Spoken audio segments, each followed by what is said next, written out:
বন্ধুরা, মাই এক্সপিরিয়েন্স চ্যানেলে আপনাদের স্বাগত জানাই। আমি অরূপ, আপনাদের সামনে আজকে আবার এসে হাজির হলাম। আমি চলে এসেছি একটা সুন্দর গ্রামে। এই জায়গাটা হচ্ছে গুড়াপে চলে এসেছি আমার একটা ব্যক্তিগত কাজে। তো সেই কাজটা আমার চলছে, তার মধ্যে আমি ভাবলাম আপনাদের এই সুন্দর গ্রামটা একবার দেখিয়ে দিই। আর আমি যেখানে দাঁড়িয়ে রয়েছি এই জায়গাটা হচ্ছে মানে এই একটা নদীর ওপরে দাঁড়িয়ে আছি। একটা নদী, সেটার ওপরে একটা ছোট্ট পুল দেখতেই পাচ্ছেন। নদীটা এদিক থেকে এসেছে। এটা মানে বর্ষায় ভয়াল রূপ ধারণ করে। এই নদী হচ্ছে কানা নদী। দেখে বুঝতেই পারছেন কতগুলো লক গেট রয়েছে, দেখুন। তার মানে দেখে যা বোঝা যাচ্ছে এটা একটা মানে বেশ বর্ষায় বড় ধরনেরই এখানে জল চলে আসে। আর এই নদীটা আসছে দুর্গাপুর থেকে। দুর্গাপুর কোন জায়গাটার সেটা বলতে পারবো না, আমার ধারণা তাহলে দুর্গাপুর ব্যারেজ আছে ওখানে দামোদরের, ওই সব সাইড থেকেই হয়তো এই জল আসছে। তো এখন শীতকাল, জল সেরকম নেই। আর এখানে লক গেট রয়েছে, সেটা থেকেই বোঝা যাচ্ছে যে এটা বেশ ভালো রকম জল আসে এবং সেটা এখানে লক গেট দিয়ে কন্ট্রোল করে পাস করানো হয়। এদিকে চলে গেছে সিঙ্গুরের দিকে, আর চারিদিকে চাষবাসের কাজকর্ম চলছে। আপনারা হয়তো দেখে খানিকটা বুঝতে পারছেন এখানকার পরিবেশটা কেমন। আর এই জায়গাটা হচ্ছে গুড়াপের খানপুর এরিয়ার মধ্যেই পড়ছে। আর ওইখানে একটা শ্মশান রয়েছে। তো আমি এখানে কি করছি, আমি তো দেখে বুঝতেই পারছেন আমি এখানে ভিডিও বানাচ্ছি আর এই সুন্দর পরিবেশটা আপনাদের একটু দেখাচ্ছি। তারপরে আমার আর একটা উদ্দেশ্য আছে, সেইটা বন্ধুরা আমার একটু ছিপ দিয়ে মাছ ধরার উদ্দেশ্য আছে। এইবারে চারতার পুকুরে তো বসা যাবে না, বসতে দেবে না। তো তাইলে একটা মানে আমাদের দেশের একটা জাতীয় জায়গাতেই বসা উচিত। এখানে যদি আমি একটু ছিপটা ফেলি, আমার মনে হয় কেউ বারণ করবে না। আর মাছ কি আছে আমি জানি না, তবে এখানকার লোকজন যেটা বলছে মাছ এখানে আছে, এখানে ছিপ নিয়ে ছিপ ফেলা হয়। তো এখন তো একটা অড টাইম 12টা 10, এখন কাজকর্মে সবাই ব্যস্ত। তো আমার কাজ তো এখন চলছে, অতএব আমি একটু ফ্রি টাইম পেয়েছি। তো এখান থেকে আমি ভাবছি একটু ছিপ ফেলবো। আমি জানি না মাছ কি উঠবে কি উঠবে না, মাছ ওটা বড় কথা না, ছিপটা ফেলবো, যে ফেলে একটু সময় কাটাবো এবং আপনাদের সঙ্গেও কথা বলবো। আপনারাও দেখবেন যে সত্যি কিছু মাছ পাই কি না। এটা একটা বেশ টাইম পাসের ভিডিও বলতে পারেন। আর তার সঙ্গে সঙ্গে আপনাদের সামনে এসে হাজির হওয়া, 2-3 দিন ভিডিও দিতে পারিনি, সেই জন্য ভাবলাম যে একটু আপনাদের সামনে না আসতে পারলে ঠিক ভালোও লাগে না। আর এখানে আমার গাড়িটা রয়েছে। তো চলুন আমি একটু সেই যে মামার বাড়ি থেকে সেই বড় ছিপ কেটে ছোট করেছি, সেই ভিডিও তো আপনারা দেখেছেন নিশ্চয়ই। তো সেই টুকরো ছোট ছিপটাই আমার গাড়ির মধ্যেই রয়েছে। হঠাৎ করে চিন্তাটা চলে আসলো যদি একটু কিছুটা সময় মাছ ধরে কাটানো যায় কি না, পাবো না পাবো, তারপরে আবার অন্য কাজে আমার চলে যাব। তো চলুন ভিডিওটা একটা বানাচ্ছি, যখন শুরু হলো আপনারাও সঙ্গে থাকুন। আমি এখন গাড়ি থেকে ছিপ বার করি। ছিপটা সত্যি আছে কি না, গাড়ি থেকে বার করা হয়নি যেহেতু, আছে নিশ্চয়। এই বাবারে, হাইড্রোলিকটা গন্ডগোল করছে। যাই হোক, ছিপটা আমি বার করি। এই যে ছিপ রয়েছে বন্ধুরা, আমার আবার ফোন এসে গেছে। এটা হচ্ছে ব্রেড, পাউরুটি, এটাই হচ্ছে আমার টোপ মাছ ধরার। এটাকে একটুখানি ছিঁড়ে মাখবো হাতে করে, দলা করে একটু জল দিয়ে। বন্ধুরা, ছিপ ফেলা হয়ে গেছে, জলটা মনে হচ্ছে বেশি হয়ে গেল। দেখুন, দেখতে পাচ্ছেন আমার ফাতনা। মাছ হয়তো পাবো না, কিন্তু এ একটা আলাদা আনন্দ। কানা নদীতে মাছ ধরতে এসেছি। কানা নদী, মাছ ছোট ছোট মাছ খাচ্ছে কিন্তু উঠছে না। ওই দেখুন আমার ফাতনা, দেখতে পাচ্ছেন? হ্যাঁ, না না, ওটা দেখা যাবে না। ছোট ছোট মাছ, বেশ বেশ টাইম পাস হয়ে যাচ্ছে বন্ধুরা। ওই দেখুন, দেখতে পাচ্ছেন কিনা জানি না, বড়শিটা এই ফাতনাটা ডুবছে আর উঠছে, কিন্তু মাছ ওঠানো যাচ্ছে না। আমি অনেকক্ষণ ধরে লক্ষ্য করছি, কিন্তু অনেকবার ট্রাই করেছি, উঠছে না।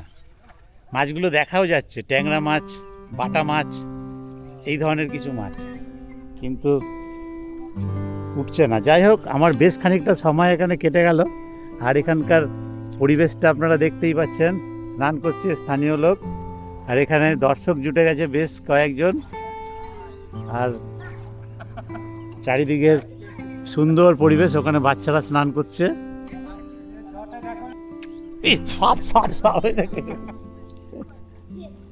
যাই হোক বন্ধুরা, এখন আমার কাজে আবার ফিরতে হবে, পরে আবার এসে ট্রাই করছি যদি সময় পাই। আমার ব্যক্তিগত কাজে এখনও ব্যস্ত আছি, কাজ মিটে এসেছে, কিন্তু আরও কিছুটা সময় বাকি আছে। তো আরও একটু আমরা গ্রাম দেখব। দেখুন, চাষের জমি আর ধুধু প্রান্তর, শুধু চাষেরই জমি। আর আমি কোথায় নেমে এসেছি দেখুন, সামনে আমার গাড়ি রয়েছে।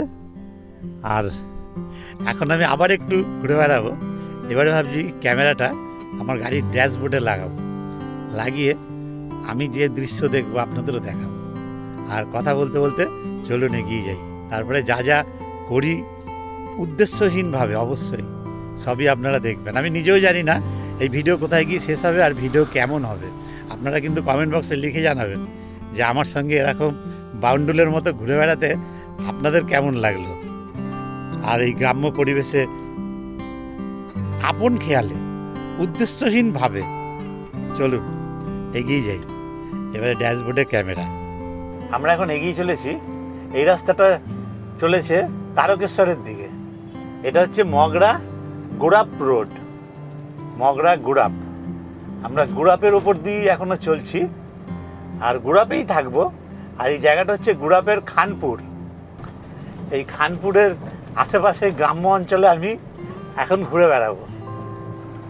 জয়গুরু মিষ্টান্ন ভাণ্ডারের গা থেকে ঢুকছি, কানা নদী মোড়, দেখুন খানপুর মোড়। এই রাস্তাটাই কানা নদীর পাশ থেকে এগিয়ে চলেছে। খানিক দূর গিয়েই কানা নদীকে দেখতে পাবো, যেখানে আমি মাছ ধরছিলাম। আর মাছ কিন্তু বন্ধুরা ছোট ছোট মাছ, মাছগুলো খুব বেশি বড় না। আর আমার মানে বড়শিটা হয়ে গেছে একটু বড় মাছের জন্য। সেজন্য অন্তত 200-250 গ্রামের নিচে মাছ ওই বড়শিতে উঠবে না। আর যে মাছগুলো খাচ্ছিল সেগুলো সব ছোট ছোট মাছ, মানে ওই 40-50 গ্রাম সাইজের মাছ। আমি মাছগুলো দেখতেও পাচ্ছিলাম, কিন্তু উপায় নেই, বড়শিটা তো বড়ই। তো যাই হোক, আর একবার ভাবছি বসবো, কি বলেন বন্ধুরা? একটা মাছও অন্তত যদি পেতাম। আমরা একটু আগে থেকে ঘুরে আসি। আমি এই ডান দিকেই এতক্ষণ মাছ ধরছিলাম, একটু আগে থেকে দেখে আসি। একজন ভদ্রলোক বললেন সামনে মাছ ধরার ভালো জায়গা আছে, এখানে এখন এরা স্নান করছে। তো দেখি আর একটু সামনে এগিয়ে গিয়ে দেখতে পাচ্ছেন আমার ডান দিকে নদীটা চলেছে শঙ্করপুর ঠাকুরতলা, এই জায়গাটার নাম। যাক, নতুন জায়গা চিনছি। স্কুলের গা দিয়ে একটা গলি অবশ্য ঢুকে গেছে, বিরাট স্কুল। আমি গাড়ি থেকে নেমে পড়েছি। এই হচ্ছে কানা নদী। আমার মনে হয় এই জন্যই এই নদীর নাম কানা নদী। মানে এখন কোনো জলই নেই, দেখুন ওই যে ছাগল চড়ছে, পুরোই ফাঁকা, জল নেই। আবার ওইখানটা বেশ খানিকটা জল রয়েছে। আর আমি যে কারণে গাড়ি থেকে নেমে পড়লাম, আমি এইখানে দেখলাম খুব সুন্দর চাষ হয়েছে। কিসের চাষ সেটাই আমি দেখব। খুব সুন্দর মাচায়, খুব সম্ভবত পটল। চলুন একবার দেখে নিই, সুন্দর কিছু দৃশ্য আপনাদের উপহার দিতে পারি। যদিও এই দৃশ্যই সুন্দর, আমাদের বাংলার গ্রাম, চাষবাসের সব ব্যাপার স্যাপার চলছে। আর এগুলো পটল, এটা পটল ক্ষেত, পটলের ফুল না? এই যে দেখুন বন্ধুরা, পটলের ফুল। এটা আলুর বীজ না, আলুর বীজ দেখুন বন্ধুরা। এই যে এটা কি জ্যোতি আলু না চন্দ্রমুখী? হিমাঙ্গিনী। আচ্ছা, চন্দ্রমুখীর মতো, মানে জ্যোতির মতো শক্ত না, নরমই হয়। হ্যাঁ, আর পটলের ক্ষেত দেখুন, পুরো মাচা ভর্তি সব গাছ রয়েছে। কিন্তু এখন এই আলু বসানো হচ্ছে, তাই তো? আলু বসানো হচ্ছে। পটল যদি একটা দেখাতে পারতাম, পটল তো আছেই ভেতরে ভেতরে। চলুন দেখি একটা দেখানোর চেষ্টা করি। পটলের ফুল যখন রয়েছে, ফল আছেই। আমরা বলি না বাজারে যে পলতা পাতা, এই হচ্ছে পটল পাতা, এটা কি বলে পলতা পাতা। কচি কচি ডগাগুলো নিয়ে পলতা পাতা, ঠিক আছে? এই তো দেখুন দেখুন, এই যে আমার চোখে একটাও পড়লো না। দেখুন বন্ধুরা, এই যে পটল, কচি পটল। হ্যাঁ হ্যাঁ হ্যাঁ, কত পটল, আমার চোখেই পড়লো না। কত পটল, কচি পটল। দাদা আপনাদের গাছ? পাকা পটল আপনাদের গাছ? আপনি বিক্রি করবেন এখান থেকে? কটা দেবেন আমাকে? দিন না। কত করে দেন আন্দাজ? এখন তো আর পাল্লা পাবেন না। দিন, কটা দিন, আমি কিছু দিয়ে দিচ্ছি। দেখুন বন্ধুরা, একদম পটল ছিঁড়ে নিয়ে যাচ্ছি ক্ষেত থেকে। দেখুন, আমার ব্যাগ আছে গাড়িতে। চলুন চলুন, যান, আপনি আগে যান। বন্ধুরা দেখুন, এখানে একটা পটল, এই যে এইখানে দুটো পটল, দুটো রয়েছে, তুলে তো নি। এইখানেও দেখুন একটা রয়েছে, এই যে তুললাম। দেখুন দাদা খালি তুলছে, দেখুন। আমার বন্ধুরা, আমার চোখেই পড়ছিল না পটল। আর দেখুন পটল উঠে গেল, কত পটল দেখুন।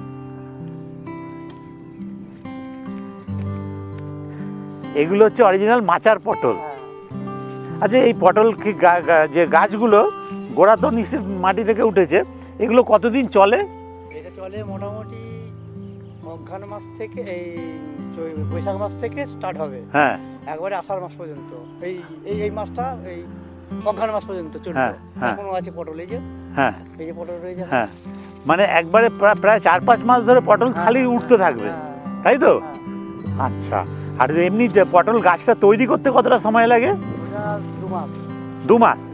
2 মাসে গাছ পটল দিতে শুরু করবে? বাহ! বৈশাখ মাস থেকে স্টার্ট হবে। আচ্ছা, বৈশাখ মাস থেকে স্টার্ট হবে। বৈশাখ, শ্রাবণ, ভাদ্র। আচ্ছা, মানে একদম পুরো মাল ধরতে শুরু হয়ে যাবে। আচ্ছা, গাছ টাইম হয়ে গেছে, গাছ মরে যাচ্ছে তো। হ্যাঁ হ্যাঁ হ্যাঁ, গাছ মরে যাচ্ছে। আবার এই গোড়া থেকে কাটবো গাছ, ওই গোড়ায়, হ্যাঁ হ্যাঁ গোড়ায়, হ্যাঁ হ্যাঁ, গোড়াগুলো কেটে আর ওখান থেকে এরকম গজি ছাড়বে, এরকম গজি ছাড়বে। হ্যাঁ হ্যাঁ, এই গজিটা। আচ্ছা আচ্ছা আচ্ছা, গোড়াটা কেটে দিলেই আবার গাছ ওখান থেকে উঠতে আরম্ভ করবে? হ্যাঁ হ্যাঁ, এই যে এইগুলো ডগাগুলো, হ্যাঁ হ্যাঁ হ্যাঁ, এই গোড়া, হ্যাঁ হ্যাঁ হ্যাঁ, এখান থেকে কাটবো, এখান থেকে আমরা গোড়া ছাড়বে, এই যে গোড়া ছাড়ছে, হ্যাঁ, এই গোড়া থেকে, হ্যাঁ, ওগুলো ছেড়ে আবার বেড়ে যাবে, আবার বাড়বে। মানে এই প্রক্রিয়া কতদিন চলবে ওই একই গোড়া দিয়ে? মোটামুটি 5-6 বছর। 5-6 বছর। তারপরে ওইটা ছিল 2 বছরের। হ্যাঁ, ওইটা আচ্ছা, ছিল 2 বছরের এই মাঠটা। হ্যাঁ হ্যাঁ, আলু দেবো বলে হ্যাঁ, ভেঙে দিয়ে এটাকে আবার করেছি। আচ্ছা, এটা থাকলো। এই তো ওখানে গাছ উপরে আবার বসিয়েছি, এই তো গাছ হচ্ছে। হ্যাঁ, ওই জমি থেকে গাছ এনে গাছ করেছি আর। আচ্ছা, ওই জমি থেকে গাছ এনে, আচ্ছা, ওই যে গাছ হচ্ছে, হ্যাঁ হ্যাঁ হ্যাঁ, ডগি ছাড়ছে, এই যে এই যে হ্যাঁ, ওই ডগিগুলো ছাড়ছে। এই যে দেখুন, এই যে দেখুন বন্ধুরা, এই যে গাছ কেটে দিয়েছে সব, আবার ডগ ছাড়ছে, তাই তো? এই ডগগুলো বাড়তে বাড়তে এগুলো মাচায় উঠে যাবে। হ্যাঁ, তার মানে এরকম কত দূর দূর আছে এক একটা গোড়া? আচ্ছা, এই একটা আছে, এই একটা আছে, মানে মোটামুটি 6 ফুট 7 ফুট দূরে দূরে আছে এক একটা গোড়া। এবারে এরা পুরো পুরো একদম ভরে যাবে, মাথাটা ভর্তি করে দেবে মাচাটা। ঠিক আছে, একটা পাম্প, এখান থেকে পাম্প করে জল উঠবে, এটার মধ্যে থেকে পড়বে, পড়ে এদিক ওদিক বেরিয়ে যাবে।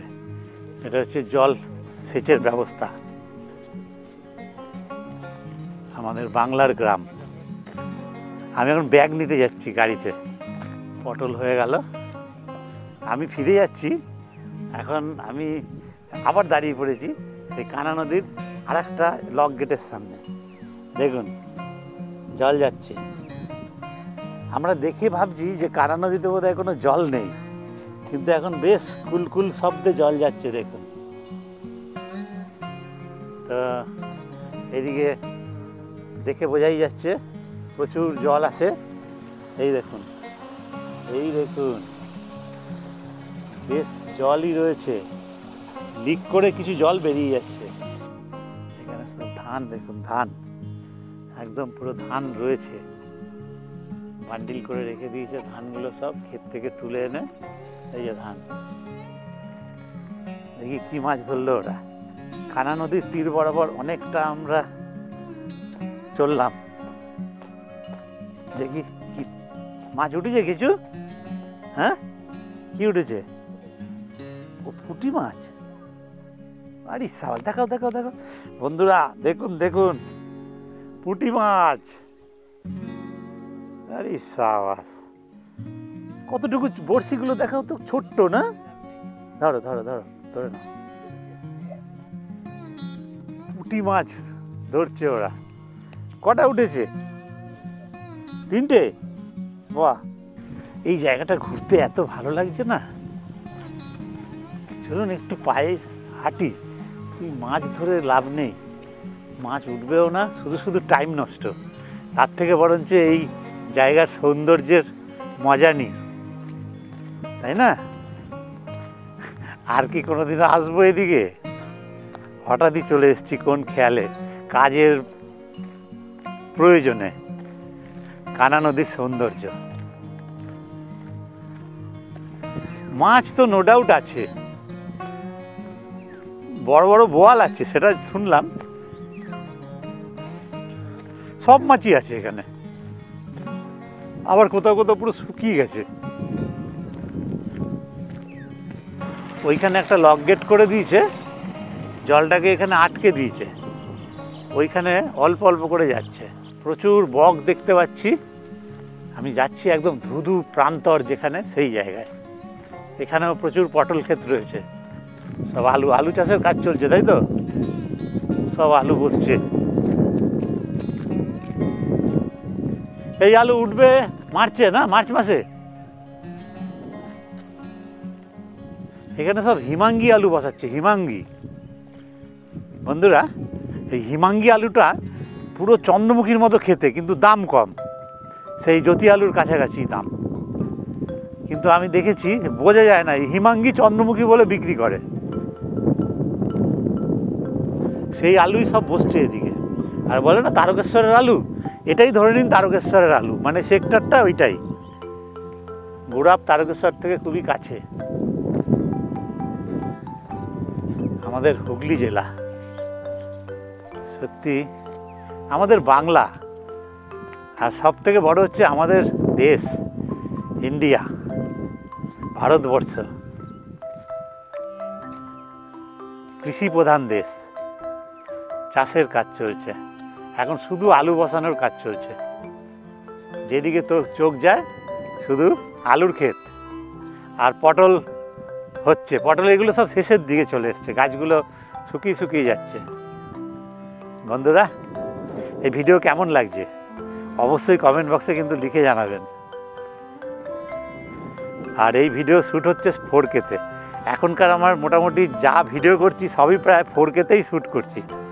বড় স্ক্রিনে আপনাদের খুব ভালো লাগবে দেখতে, হাই রেজলিউশন ভিডিও যাকে বলে।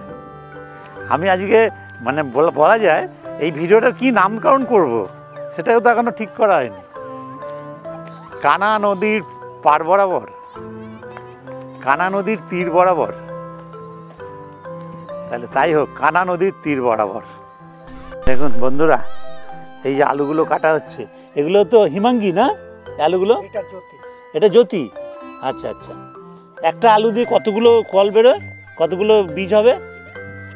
এবার একটাতে হয়তো 4টাও হতে পারে, 5টাও হতে পারে, 6টাও হতে পারে। আচ্ছা আচ্ছা আচ্ছা আচ্ছা, আর হয়তো দুটোও হতে পারে। আচ্ছা আচ্ছা, এই আলুগুলো কি হিসাবে কেনা হয়? কেজি? কেজি না, এ তো বীজ। 4,000 টাকা বস্তা এখন। 4,000 টাকা বস্তা? হ্যাঁ, এক বস্তায় কত কিলো থাকে? 50 কিলো। 50 কিলো। 50 কিলো। 50 কিলোর বস্তা 4,000 টাকা, তার মানে কিলো আসলো কত? এবারে হিসাব করুন। হ্যাঁ হ্যাঁ, 50 কিলোর বস্তা 4,000 টাকা, তার মানে বন্ধুরা হিসাব করে নিন। দেখুন কত আলু। এটা কত জমিতে হবে এটা? এখন 3খানা বীজ আনা হয়েছে। বিঘা খানেক তো হওয়া উচিত। বিঘা খানেক? হ্যাঁ। এই এক বস্তায় 1 বিঘা হয়? না, এক বস্তায় হবে। আচ্ছা, 3 বস্তায় হবে? হ্যাঁ, 3খানা হবে। 3খানায় 2-4 কিলো আবার কম করবে। হ্যাঁ, 3 বস্তায় 1 বিঘা চাষ হবে। তার মানে 12,000 টাকার আলু। হ্যাঁ। হ্যাঁ, খরচা আছে? খরচা নেই, তারপর সার আছে। সার আছে 2100 টাকা। 2100 টাকা সার, তার মানে আবার মাল মশলা মাল মশলা আছে, চাষের জন্য খরচ আছে, লেবার আছে। লেবার আছে। হ্যাঁ, 1 বিঘায় কত কুইন্টাল ওঠে মোটামুটি ভালো হলে? 100 খানেক টপ হবে না, ওই 70-80। 70-80 বস্তা?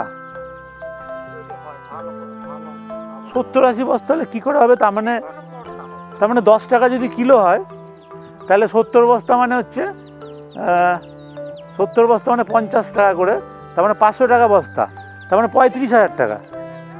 হ্যাঁ, তার মানে 12,000 টাকা তো আলুই লেগে গেল চাষ করতে, আর 35,000 টাকা আসলো, আর তার সঙ্গে আরও খরচা আছে আনুষঙ্গিক, তার মানে 20,000 তো খরচাই আছে আলুটা উঠতে, তাহলে 35,000 টাকা। আছে, হ্যাঁ ছিঁচ আছে, হ্যাঁ কিষেনজন আবার টানাটানি আছে, হ্যাঁ, আলু টানতে হবে। তার মানে 1 বিঘা জমিতে 15,000 টাকা তুলতেই কষ্ট। কষ্ট ওইটাই যায়। বন্ধুরা বুঝলেন হিসাবটা? 1 বিঘা জমিতে 20,000 টাকা প্রায় খরচা, আর 35,000 টাকা 10 টাকা করে কিলো ক্ষেত থেকে মোটামুটি হয়, এর বেশি হয় না, তাহলে 35,000 টাকা, তার মানে 15,000 টাকা পার বিঘাতে থাকছে এনার কথায়। আর আপনারা যদি চাষবাস করেন জানেন, তাহলে হয়তো আপনারা আপনাদের হিসাবটা বুঝবেন। আমি এনার কাছ থেকে একটা ওপর হিসাব নিলাম। যাই হোক বন্ধুরা, চলুন আবার এগিয়ে যাই। আমি এই গোড়াপে এসে খানপুরে, জায়গাটা হচ্ছে হুগলি জেলা গোড়াপের খানপুর এই অঞ্চলটা, তো সেখানে এসে এই কানা নদীর তীর বরাবর আজকে বেশ কিছুটা সময় কাটালাম। আর এই কানা নদীর বুকে আমি খানিকটা সময় মাছও ধরার চেষ্টা করলাম, সেইটাও দেখলেন। আর আমি বেশ খানিকটা এই রাস্তা দিয়ে একদম পুরো অনেক দূর পর্যন্ত, প্রায় 4 কিলোমিটার চলে গেছিলাম এই নদীর তীর বরাবর। তো আমার তো খুব ভালো লেগেছে। তারপরে পটল খেতে ঢুকলাম, ওখানে পটল দিল এক দাদা। তো যাই হোক, সব মিলেমিশে আমার তো খুবই ভালো লেগেছে। আপনাদের ভিডিও কেমন লেগেছে কমেন্ট বক্সে লিখে জানাবেন। আর ভিডিও যদি ভালো লাগে অবশ্যই লাইক করবেন, বন্ধুবান্ধব আত্মীয়স্বজনদের শেয়ার করবেন। সাবস্ক্রাইব করা না থাকলে আমার চ্যানেলটি সাবস্ক্রাইব করে রাখবেন। এরকম ধরনের ভিডিও, বেড়ানোর ভিডিও, নানান ধরনের আমার এক্সপিরিয়েন্সের ভিডিও পেতেই থাকবেন। বাজারের ভিডিও তো তার সঙ্গে আছেই। আর এখন আমি ফিরে যাব আমার বাড়ির পথে। আমার কাজ মোটামুটি শেষের দিকে। ভিডিও এখানে শেষ করছি বন্ধুরা। আর এদিককার পরিবেশ আপনারা একবার ভালো করে দেখে নিন। আর আশা করি আবার এই জায়গায় কোনো দিন আসবো। আপনারা সবাই ভালো থাকবেন। আবার দেখা হবে পরের ভিডিওতে। ধন্যবাদ বন্ধুরা।